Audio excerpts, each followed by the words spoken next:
The latest AI programs can perfectly know what kind of emotions you're going to have in response to a certain stimulus. We can even know and perceive the emotions you're going to feel throughout an entire afternoon. This, combined with the fact that today we know everything we're going to think in just a few seconds and a few minutes. In reality, this is the matrix, meaning we already have the matrix. Here we can measure absolutely everything. For example, we already know with AI that we can live as many years as we want. Actually, the problem wasn't that. The problem was our mind sabotaging our thoughts, our diet, our habits. In other words, all of this can be killed off completely. Death is like a disease. AI can decipher what's behind living as many years as you, want.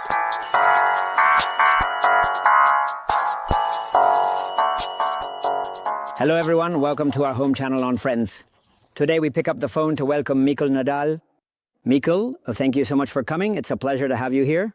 I really appreciate you accepting the invitation. So, if you don't mind, please introduce yourself so that people know what you do, a little bit about your background. Perfect. Thank you for the invitation. It's a pleasure to be here. Let people know that I often pass through Logroño, but for an interview, it's definitely worth staying. Let me tell you, I don't want to bore people. It has to be something concrete. I work in, I've gone through different stages. I've always had to be an entrepreneur. I've tried to start things since I was little, but my family always told me I had to do practical, real things, none of this nonsense. And from there, after trying many things, I got into psychology. Things in life, I completed my entire degree. I really enjoyed it. And I started studying and writing scientific articles. It was a topic I liked, but there was another passion that I also really liked, and I couldn't combine it because they were very different things. So I was doing psychology on one side and all the time management stuff, which were my two passions at that moment. And at one point I said, hey, why not mix it all together? Why not make the two things combine? And that's where neuroproductivity came from. Deep down, what I was looking for was a way for people to be productive, but by understanding how they are as individuals. Because you know what happens? Sometimes productivity is too focused on tools. Do this, do that. And it's very unhealthy, or, to put it bluntly, even sickly. And neuroproductivity aims to help you understand how you are, your own cycles, how your body works when it comes to being more productive.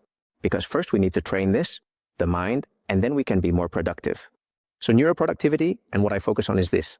I try to do consulting, training, and I focus on giving talks and conferences on this topic. And I've been doing it for every time I say it, I feel older. I've been giving talks, conferences, and training on this topic for 15 years. So there you have it. It happens to us now every time we refer to the past, like 20 years ago. Every time I say it, I think, wow, here we go again. And I also think that everything has sped up now. Life feels so accelerated that everything is happening to us. Exactly, yes, everything is faster. What has happened now is that we have a much greater input of information. But in reality, life operates at the same level. I think that sometimes we experience a kind of dissociation. On one hand, we have our body that functions naturally. In fact, all the thoughts, everything we have in our minds, we've invented ourselves. It's a human invention, nothing more. On the other hand, what happens around us, we think is the truth, what we have to follow, reality. But if we think about it, our body actually works on its own.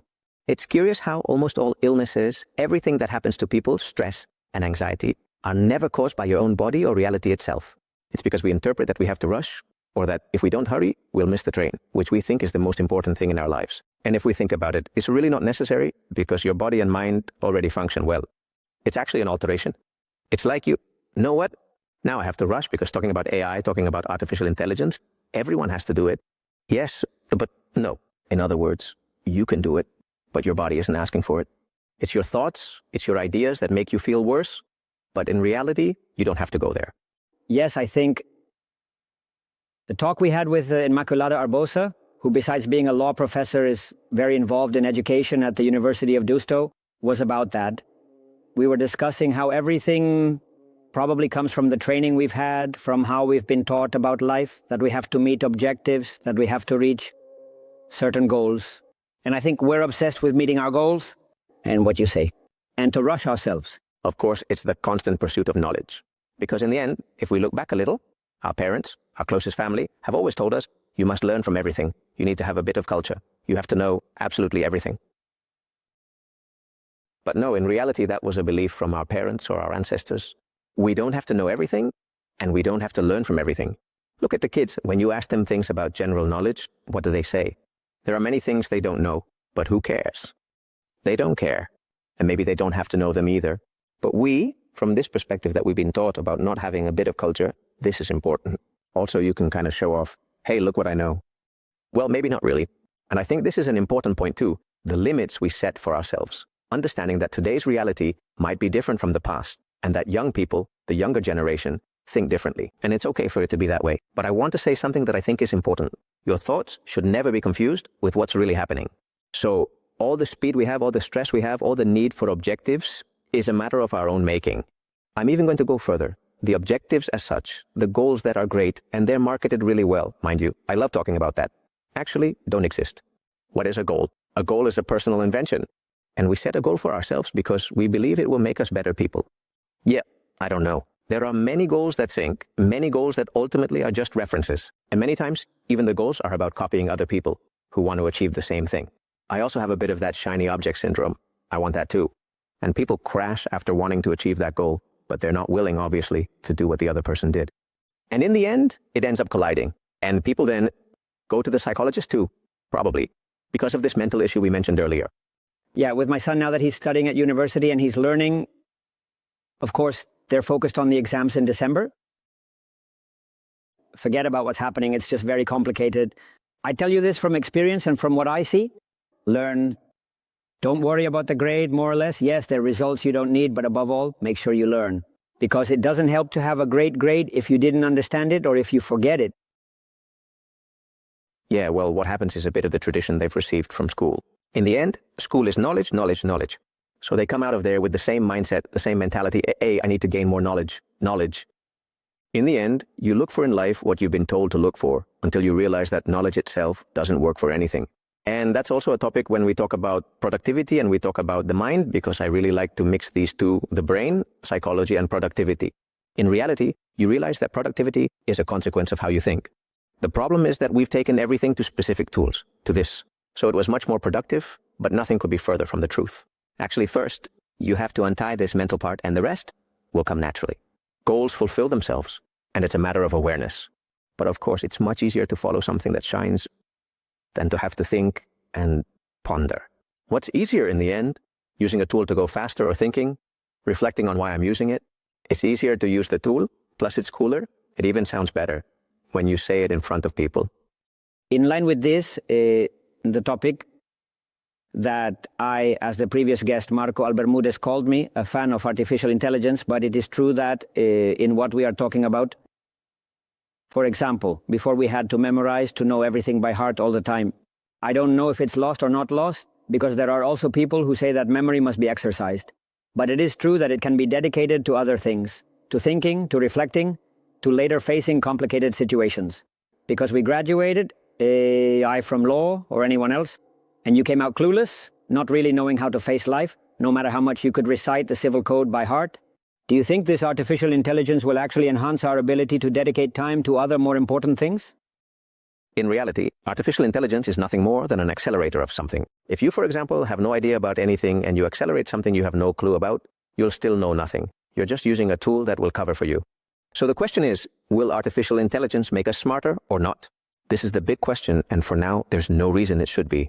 As long as you use artificial intelligence to grow, the thing is, there are a lot of people who use artificial intelligence to grow personally, or just because they have to complete a specific task that they don't care about at all, and they take advantage of the technology to do it faster. I think they are very different things. In reality, any tool, whatever it is, if it allows us to grow and develop, that's great. And regarding what you said about memory, which has a lot to do with artificial intelligence, the memory we have left is mainly related to sensory memory. What sensory? Because we had a great time. Do you remember those great trips you took? Those awesome moments with the family? Actually, no. You have a moment that I love to remember the list of the Visigoth kings. When I was studying this, it's fantastic. You don't have this as a good idea. In the end, good memory is the one that's emotional and experiential, and no technology can replace that, at least for now. Therefore, the conclusion would actually be that you already have the memory. The memory you've experienced over the years, if you've lived in a sensory, experiential way, if you've had a good time, ultimately, that will always stay with you. Instead, everything you've remembered and the effort you've put in will initially be completely forgotten, and you'll practically not remember whether you studied more or less for an exam. You're not aware of it. On the other hand, you will remember that night when you were studying. If something happened, or you had something, or you spoke to someone you met for the first time, you will remember that, but not the text. So I don't think it makes you either dumber or smarter. I just think it's an accelerator. And at the moment, you don't care about anything at all. Here we get into a complicated topic because, Oscar, I want to remind you that 85% to 90% of the people in companies are completely unhappy. So what do you use ChatGPT for? To work less? I don't care about what I'm doing. If it's for the company, I don't care. So you're not learning anything. All you're doing is trying to bypass and speed up things you could do in another way. On the other hand, a person who enjoys what they do, maybe their own business or a project they like, will definitely improve because beyond just taking work off your plate, you'll see how you grow professionally with that project because you're interested in it and you want to take care of it. If you don't want to take care of it, you'll just leave it behind, which is what usually happens with everything related to artificial intelligence. So it can be a great dumbing down tool, if not managed well. That's what I was going to say, that what resonates with me the most, or what people ask me the most, is whether it's going to make us dumber. You said it will make us smarter, but people tell me if a machine does everything for you, in the end, we're going to be dumb. That's the conclusion that a lot of people tell you. It could be accurate. I don't think so. It can't be simplified that much. More than being smarter, we're becoming dumber. The question is, what do you do with that extra time you have? If you use that extra time to do even more activities that ultimately don't fulfill you, and you're in a place that doesn't satisfy you, and on top of that, you're unhappy at work, no amount of guidance in the world is going to bring you that happiness. On the other hand, if what you do is already meaningful, and you have awareness, meaning awareness of everything you do, at home, you're comfortable at work, you're comfortable in your activities. You are a person who is still growing completely. That's fantastic. I like to say that in the end, anything you do with artificial intelligence is because, in a way, it has to expend your energy. Your energy, I mean the physical energy that we all have. In fact, the moment a person stops taking care of themselves, stops doing things for themselves, stops investing in growth, that energy automatically begins to fade. And when one starts to fade, they die. You start to die, obviously, you understand me. It's not going to die thematically, but your body has already given up on growth, so you'll slowly fade away. It may seem very profound, I know, but that's why I say that AI, in an environment where many people simply do things to go faster, regardless of the result, that is a real pain and a problem, because then, rather than making you stupid, what we are generating is that you are even less disconnected from your project, disconnected from your work. Because, be careful, just because you use AI and it gives you more time. If you don't like what you do, you're not going to spend more time researching your work, because what you really want is to escape, or you just don't want to do it. So I think AI can sometimes be an even greater escape from what we're already doing. Yes, of course. What we always suggest here when we talk about this topic is that it would be good to start as soon as possible in the education of the youngest and to implement it. Because what I hear parents saying is that I'm going to tell my child not to use ChatGPT to do a project when I think it's a tool. Teach them to use it properly. So, of course, the problem we face there is that teachers are the first ones who need to be trained. So I don't know how you see it. Regarding education in Spain, it has always seemed to me, with all due respect, that we were a little behind the Anglo-Saxons. I don't know, but education was very rigid. And now that we have an opportunity, I think it would be a good time, since you are a trainer, to introduce artificial intelligence into the entire education system. I don't know what you think. For example, I have been giving talks at universities and to students of all kinds for over 12 years, and I have seen the evolution. Now, for example, when I have students who are 18 or 19 years old, ChatGPT is, so to speak, the most used tool. It's the tool that's everywhere. For me, it's a blessing that people use it. The problem isn't ChatGPT. The problem is the type of education, the type of training, and that still happens in school, in university, and everywhere. When they are teachers, what they've learned all their lives is cognitive information, meaning results of information, things they've read, things they've memorized. Even doing a doctorate, in the end, is just memorizing data and putting it all in a document. With all due love for doctorates, please don't get upset with me. Important. But of course, what happens with that information? The content stops being a sort of mishmash of things they've seen here and there and just put on paper, which is what ChatGPT does in just a few minutes, just like any guide does in a few minutes. Going back to this, if the teacher wants to keep insisting on doing the same thing, the problem isn't ChatGPT, it's your teaching style. What are you teaching? Maybe the kids don't need to learn this anymore. Maybe they need to learn the practical use of things that are perhaps more human, intangible, that no AI tool can ever reach. I believe that education will never be a problem of tools. In fact, when the calculator came out, it was fantastic, but at that time there were many detractors who said it was going to kill people's brains. On the other hand, these days, no mathematician would think of not using a calculator. Well, the same thing happens with AI.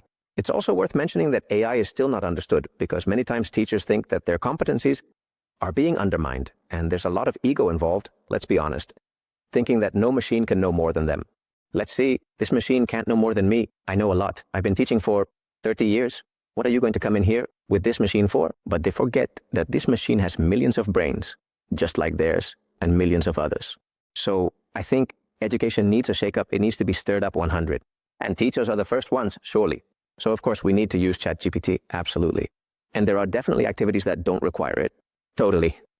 But the question is, if the problem isn't about limiting the tools, then what are you teaching? Why can anything be an AI tool? It can automatically create a program, a project, whatever you need. Why? Because what you're teaching is probably pure and hard knowledge, an individual experience. None of these tools can do that for you. If you have experienced something specific, no experience can change it for you. If you've started a business, no experience can replicate that for you, because in the end, you've lived through it all yourself. He can tell you the steps, which is great. I'm going to set up a business, an action plan, a plan of I don't know what, a business plan. But in the end, anyone can do that with any kind of manual. There's no secret to it. Now, the specific experiences of each person, how you felt when an investor rejected you, how you felt when you were turned down in an interview, that's irreplaceable. It's clear. I compare that a lot. We also talked about teachers and egos, and I don't want to take this the wrong way, but judges are another sector I know about. The other day we had a judge here with us, and he was jokingly talking about the robot judge, saying that he doesn't see the robot judge because there always has to be, and probably always will be, a human factor behind it. That's true. But it's also true that justice is another area that I believe will be shaken up by artificial intelligence. Everything related to streamlining procedures will be of great interest. Changing the subject, temnestis.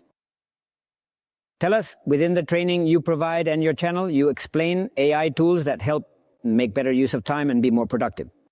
Tell us about some of the tools so that the people watching us can apply them. Of course, what I really like to provide is strategic vision. I think it's important to differentiate between these two things, because right now, if you look for AI tools, it's endless.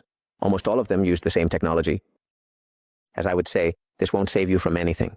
Having a tool to make things look nice, to give you a better image, and all that is great.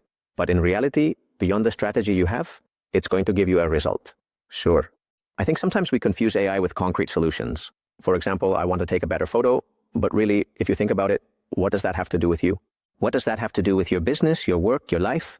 This is just a specific thing where you need a better image, and that's it. So, on my channel, I talk a lot about how you can apply this strategically to understand how you can change your life, how you can change the management of a team. For example, we're doing a training on this, managing high-performance teams through AI, how you can change a person's beliefs so they see things differently, how you can manage conflicts. I don't think it's so much about the tools themselves, because in the end, I like the basics, and then we can get into some specific things that are really cool and shine a lot because they have a lot of flashy features.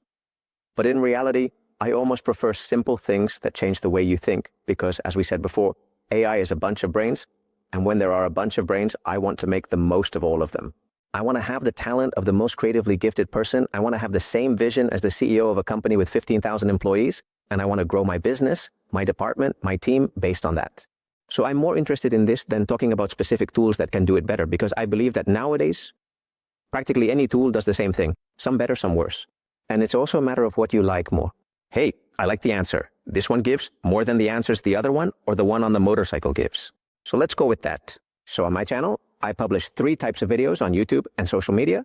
I publish a lot of things, and I mainly start with a video that focuses more on applied neuroscience, how our body works, how our brain functions in our daily lives, and why our brain constantly deceives us. A lot of people might be thinking, the brain can deceive me. Yes, the brain is constantly deceiving you. In fact, the brain is slow. It interprets things slowly, poorly, and late. Be careful, the brain is fantastic. I don't mean to say that the brain isn't good, but the brain interprets things poorly because it makes things up.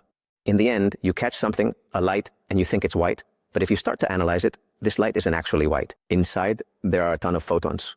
I don't know how many of other colors and multiple colors, besides white, lots of colors too. So, since we're going slowly, there are a ton of neuroscience videos to demystify the brain and understand how it works. I like to break all kinds of myths, like the idea that we only use 10% of our potential, which isn't true. We also talk about things like typical productivity techniques applied to the brain, which aren't true at many things. Then there are another type of videos that focus on productivity tools, and there we talk a lot about how you can manage yourself through different tools. And finally, a lot of things about AI that are really taking over the channel, which are tools, as I mentioned before, for strategic vision, how you can work better, have more insight while you work, get ideas, support yourself, manage teams, and all that. I love publishing about these topics. Whenever I can, I sneak away and try to post, in addition to reflections and these subjects. Now that you've mentioned the myth that we only use 10% of our brain, which is something that's often heard, do you think that relates to artificial intelligence? Theoretically, artificial intelligence won't have a limit on the percentage it will use. So we will be able to achieve things that are unimaginable for us. I'm not going to tell you about life, why we're here, but well, why not? Artificial intelligence will give us a perspective that I think is incredible about what we're going to see now. We don't really know what's going to happen because this could change completely, but it's not so much that it's going to give you 100% of the vision. Rather, we're going to understand that life could be explained in many ways that we weren't aware of. So, for example, science will be a paradigm shift. The whole topic of rejuvenation and longevity will be a paradigm shift. The issue of diseases, cancers, all of that will be a matter of 4 or 5 years. I believe there will be no type of cancer. We're going to see some very special ones, but everything is going to be discovered. With that, what does that mean? AI is going to completely change everything we do now. Essentially, we have to think of it as if we have millions of brains working for us. Not of bodies, but of brains. How does a brain think? A brain is an immense thing. If right now you, as Oscar, and I, as Mikl, have a bunch of brains here, our 2 brains alone would already be quite a lot, or at least half of what it could be. If we also bring in anyone else, in the end, we're definitely going to notice all of this. So, of course, it's going to change completely. And there's one more thing. For example, today, AI has certain programs that can almost perfectly predict how you're going to think and what you're going to feel in a very short time. The latest AI programs can already perfectly know what kind of emotions you're going to have in response to a certain stimulus. We can even know and perceive the emotions you're going to feel throughout an entire afternoon. This, combined with the fact that today we know everything we're going to think in just a few seconds and a few minutes, is actually matrix. In other words, we already have matrix here. We can measure absolutely everything. And AI will know absolutely everything. Another thing is that there will always be the dimension of AI. AI is always grounded, cognitive, and then there will always be the spiritual part. And that will be something indecipherable, or at least for now, it will be. When we get into quantum topics, that's going to open up a whole new can of worms, clearly. But it means that everything will change, even life. For example, we already know with AI that we can live as many years as we want. Actually, the problem wasn't that. The problem was our mind sabotaging our thoughts, our diet, our habits. In other words, all of this can put an end to death. Death is like an illness. AI can figure out what's behind it so you can live as many years as you want. And I understand if a stone falls on you, there's nothing to say, but you can kill death and understand death as an illness. And AI will give you all the tools to do that because it will have all the alternative life possibilities for you to achieve it. And that's a marvel. That's definitely worth it. So, of course, it's going to change. No doubt about it. Tomorrow, you'll literally have $200,000 people on your channel asking you what it means to kill death, or absolutely going crazy. Exactly. Well, it's an illness. Yes, it's an illness that can be treated. Until now, we thought it was one thing because we didn't have AI. AI is what will bring us closer to a level more akin to God than before. Before, everything was very earthly. Now we can reach we can reach whatever we want. On a planetary level, we can reach whatever we want. Speaking on another level, in the business world, I heard the other day that we will be able to see large multinationals made up of 1 or 2 people in the very near future. Because, of course, what you're saying is true. If I used to have to be IBM or Microsoft to hire the best in the world, now I'm going to have them working for me. Not for free, but almost. So do you think we'll see the first big companies formed by 1 or 2 people? In fact, in the US, there are many people called solopreneurs, individuals who are just one person earning a lot of money, much more than many companies that have 40, 50, or 60 employees. Of course. In fact, just today, when we were doing one of the training sessions, we talked about that. In fact, multinational companies today will operate at the same cruising speed as any individual. That is to say, nowadays with the same tools, one can operate at the same speed as a multinational or as a single person. It's clear that the team helps. I'm not going to say that teams don't help, but we can operate at the same speed. In fact, one of the big lies we've been told is that AI isn't going to change that much, that in the end, the landscape will be somewhat different and that everyone will manage just fine. It's going to be a real bloodbath at the labor level, and therefore we'll see multinational companies significantly reduced. I'm absolutely convinced that multinationals are going to shrink by a very large percentage and that they will no longer exist. Only a few cases will remain where in-person presence is important. I think about hospitality. I think about other things, although that's also going to change. So yes, of course. Yes, I think so. Moreover, we will start to see companies with 2, 3, 4, or 5 people that can generate $200 million, and this will happen quite soon. But I'm talking about smaller ones that generate $3, 4, or $5 million, which at first you might think isn't bad. This already exists.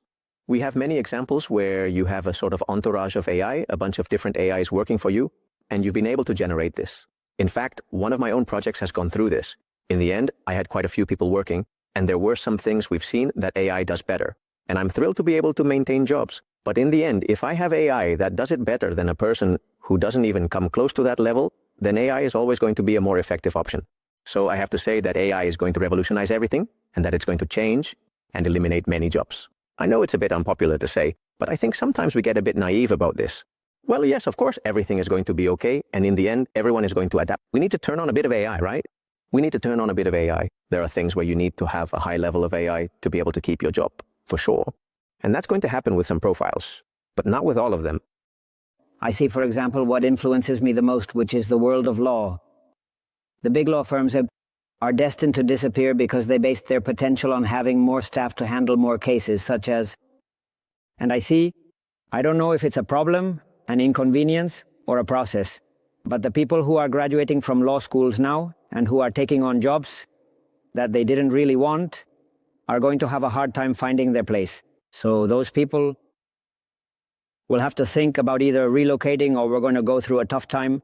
I think it's a transition, and there will be a time when it will be very noticeable. First of all, because most law schools, when we talk about artificial intelligence, don't teach you anything at all. In other words, they teach you the technique, if at all. Recently, they've started to touch on some topics, mostly just to give you a glimpse, but not too much, just a glimpse. But from that to being able to make a living off of it, there's very little. But there's always that savvy guy who will be able to have like 200 lawyers working for him, using AI without having hired anyone. We will have this possibility. But it's clear that most jobs are being replaced. Surely, and I don't want to be catastrophic, Emilio, you'll forgive me, but it's important to understand that this is going to happen. It's inevitable for many reasons. And it's true that Europe loves to regulate everything all day long, regulating who knows what. We wouldn't get into that, because that's a whole different can of worms. But no matter how much you regulate, once you've unleashed the beast is out there, and you can do whatever you want. People can get the VPN, go to Indonesia, go to the US, or, if it's necessary, we can't block that, we can't put up walls in the field. Yes, it's clear. I see it especially in creative sectors. It's interesting to note that, at least for me, we had the perception that AI was going to come in and automate factories, but it has actually entered right into the creative side. It surprised us because when I studied my master's in London in 2021, it seemed like we were just starting to talk about AI. So I was talking more about blockchain and the metaverse because AI surprised us, but we never thought it would target the creative sector. But now, will AI kill human creativity? No, of course not. I think the opposite. It will always be just another tool that we have. Whoever isn't creative, no matter how much they use AI, won't become creative. It won't be, neither more nor less. It will provide a tool that will allow those who aren't creative to be creative. What we're going to do now is, I think, raise the threshold of creativity. Before, for example, making a video with images and clips recorded from here and there was very creative because you had to go out and film in different places.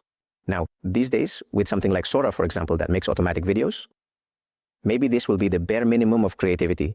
Whoever is creative is the one who will be able to bring 50 AIs together in one place to be creative. But people should think it through. If you're not creative, AI isn't going to make you creative. It's going to give you ideas and raise the overall level of creativity. But of course, since everyone is going to do it and it will become a commodity, in the end, what's going to happen is that in your resume, it won't add any value because that creativity will be completely diluted. In other words, that creativity will be available to everyone. With the same prompt and the same guidelines, automatically, everyone is going to generate the same thing. So we will be creative at another level and improve that. For example, in the case of books, I like to bring this up because there was a very interesting statistic.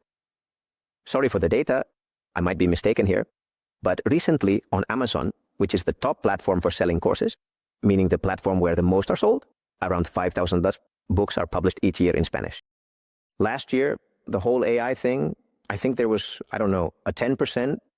I mean, it multiplied by 10, not 10%. It multiplied by 10, almost 50,000 Then there's the quality that many of those books might have. It's clear that AI has a lot to do with this because writing a book with AI is extremely easy.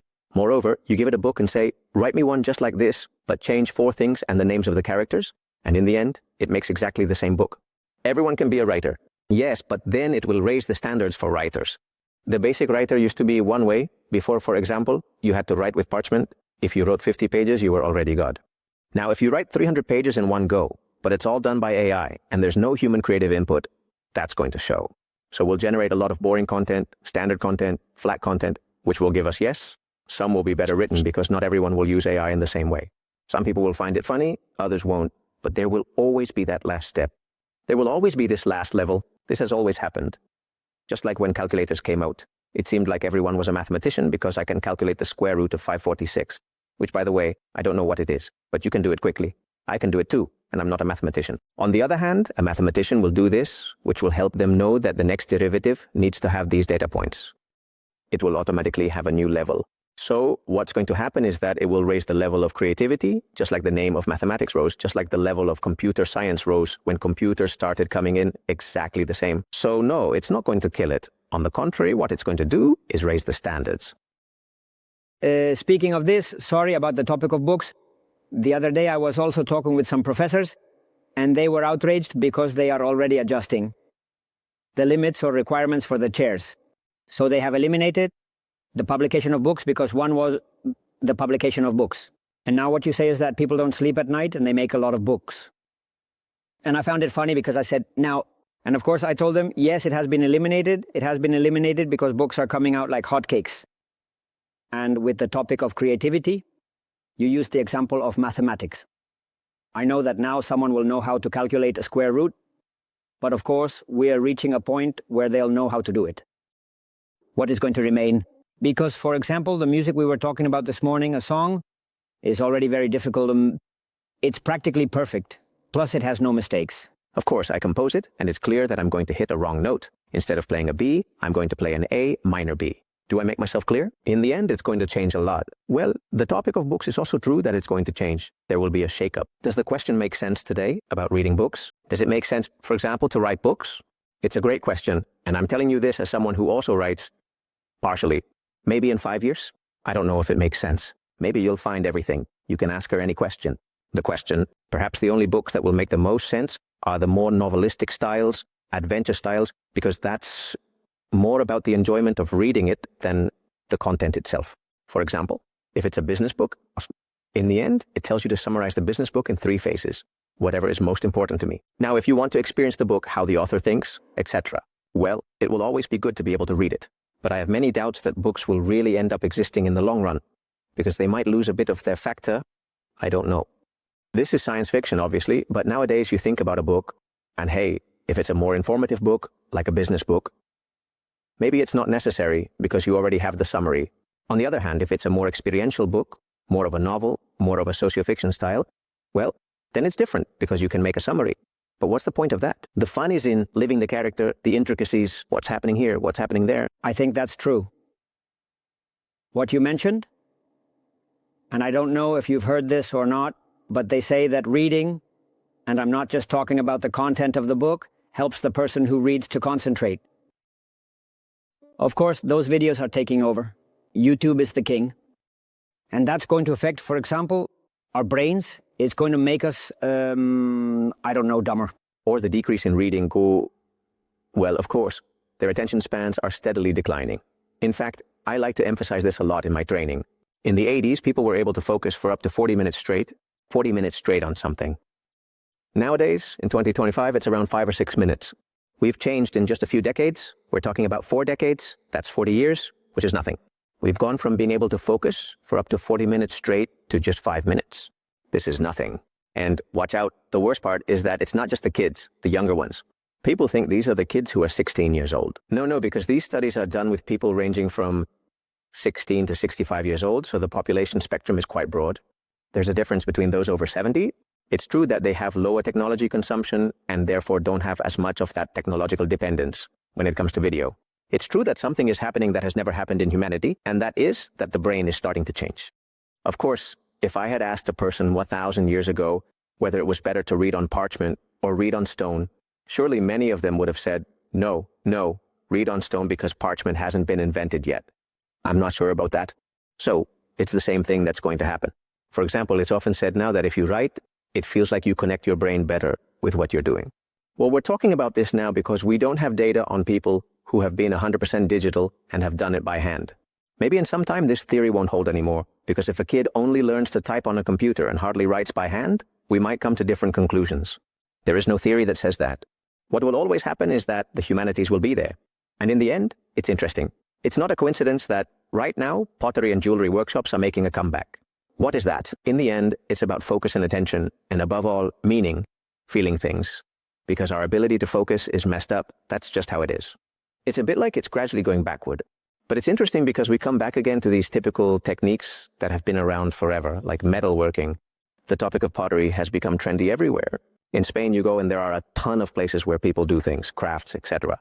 Macrame has made a comeback. In other words, all of this has come back. It's not a coincidence because our mind needs a grounded part and a sensory part. So what happens is that if you have an excess of dopamine, which ultimately comes from social media, there comes a point where your brain starts to lose its perception of reality. That's why there are so many problems these days with people wanting to harm themselves, etc. This whole topic is more complex because they don't really understand where their life has gone. Their life right now has turned into a digital beat, and many people are still doing this, etc., etc. The problem with all of this is that we're creating a metaverse without even realizing it. Beyond the metaverse itself, which still needs to be developed, people increasingly prefer to live in another place, and that pulls you away from reality. And those little interactions, like doing pottery or reading a book, are what bring us closest to reality, or having a conversation with someone. But before we were saying off camera that the topic of loneliness is an important point. So, is AI going to help with loneliness? It's really a great helper, but it shouldn't be the last resort. That AI can help someone talk to an elderly person and be there for them and fulfill some functions is great, but it shouldn't be the only option. Better that than nothing. Yes, but that person is supposed to somehow find a way for them to support each other too, and not just rely on AI. Of course. Yes. Speaking of what to talk about the humanities as well. In the interview I had with Javier Elcarte, I mentioned that in my opinion, the humanities are going to make a comeback in terms of study, because artificial intelligence and the tools, as we've been discussing this morning, need to be communicated with clear language that can be conveyed well. So I think all these degrees that, at least when I was studying, were a bit looked down upon, like the humanities or the sciences that aren't useful for the humanities. I believe that all these fields, like philosophy, philology, and all the degrees that teach you to express yourself, to speak, to read, can become stronger again because the language is going to be simplified. You can do it your way too. Well, this is what's going to change. It's the entire education system. Self-learning will truly be the most powerful tool of all.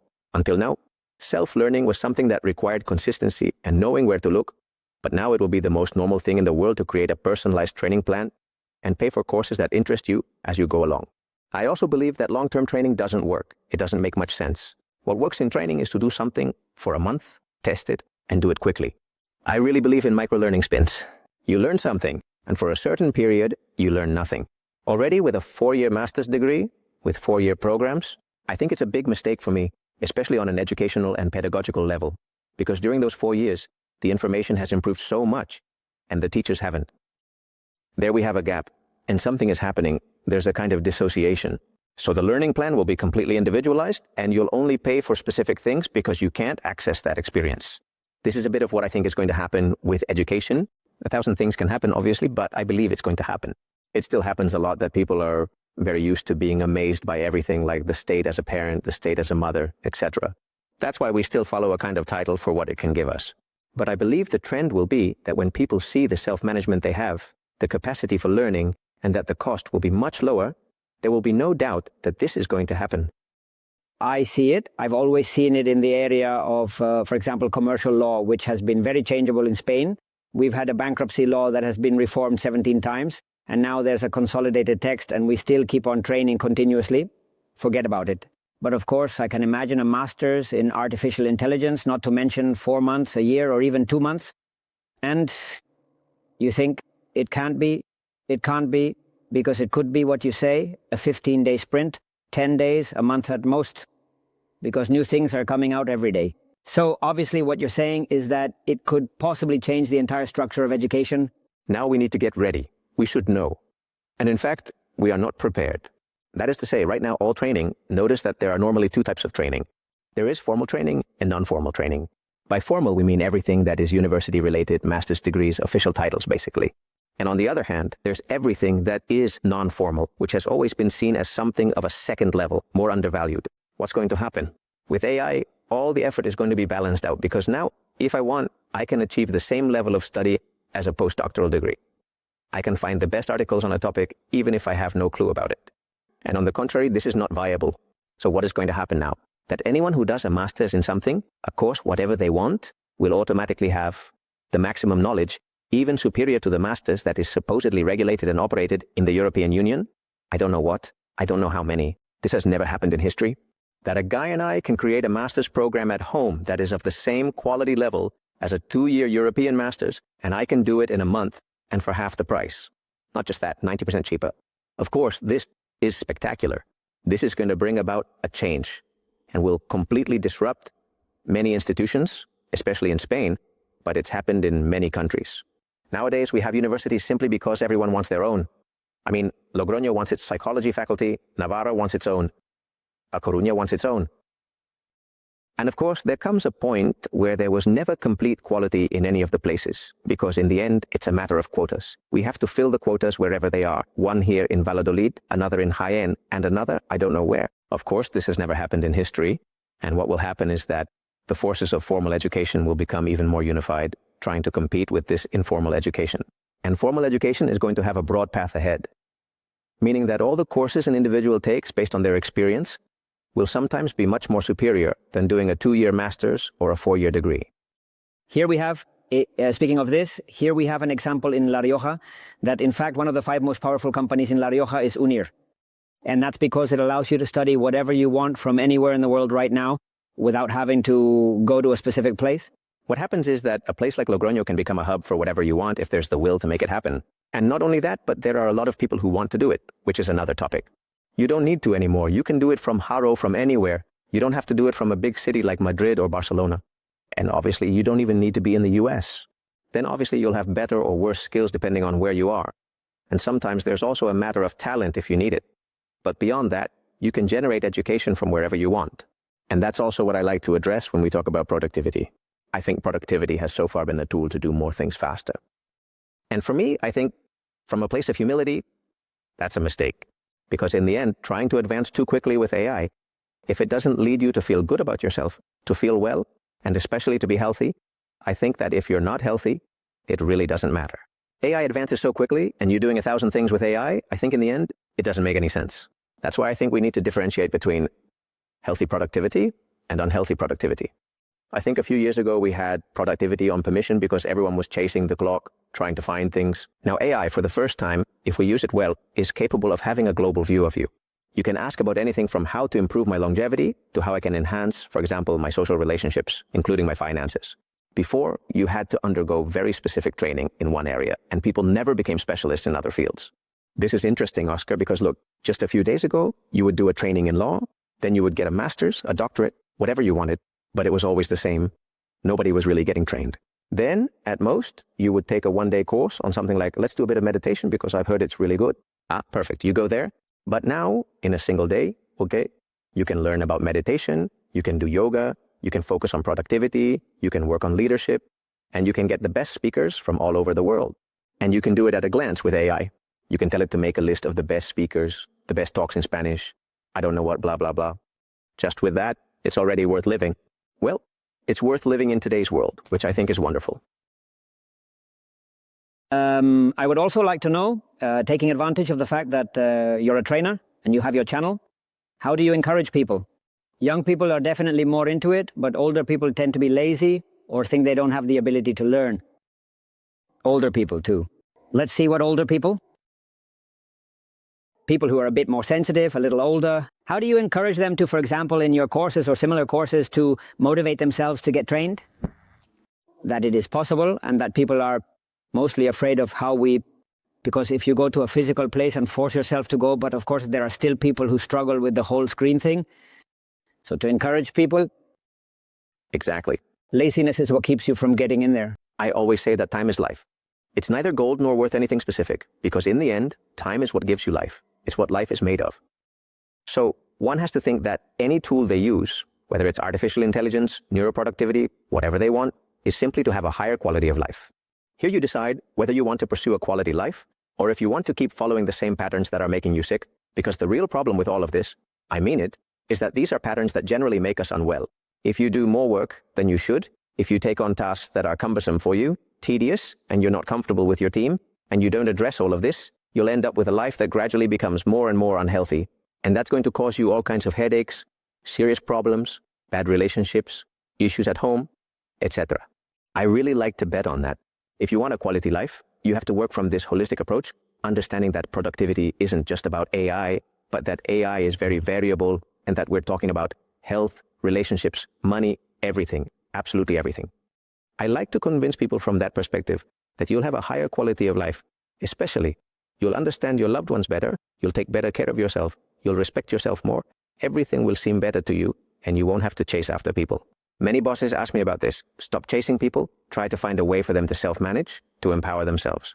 So this is really my part of convincing. I'm never going to convince someone by telling them they have to use a tool to manage tasks. I could suggest a tool that is really great. These are the geeks who like this, and there are many of them too. But I think most people need to come for a reason that their mind is breaking their life, which is that if they had this, it would completely change their life. They would be better with their kids, with their partner. They would feel better. They would get everywhere because they want to focus. And I think this is important. Discipline, which is sometimes seen as something negative, even military-like. Discipline is self-esteem. It's about taking care of yourself. It's dedicating part of your time to personal growth. And remember, personal growth means that you have more and more energy, and you expand that energy. The moment you decide to give up your energy, you start to die. You mentioned that there will be sacrifice, that there might be a bleed in the job market, but will we come out stronger after such a powerful surge of artificial intelligence? Look, I don't know if we'll come out stronger, but we'll come out more vulnerable because our weaknesses will be exposed. We can see a bit of what is lacking. Many people are going to discover for the first time that they have a life beyond just work and what they know in their field. And they're going to discover that they have different facets in life that they never took the time to explore.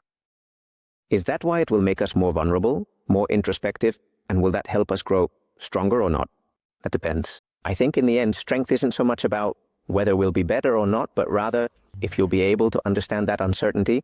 There are people who embrace uncertainty perfectly, while others drown in it. And I believe that uncertainty is vital in life. People constantly seek certainties. This should be like this. Tomorrow with GPT, this will happen. Tomorrow, I don't know how many. I just leave this reality.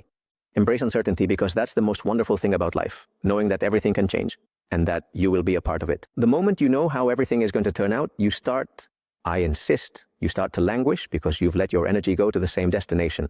Sorry for that spiritual part, but I think in the end it's important. Well, that's it for now. I think this leaves us open for a second interview. Thank you very much to Mikl for joining us. Thank you to all the followers for the warm welcome the channel is receiving. And Mikl, it's a pleasure, and we'll see you soon. Thank you very much.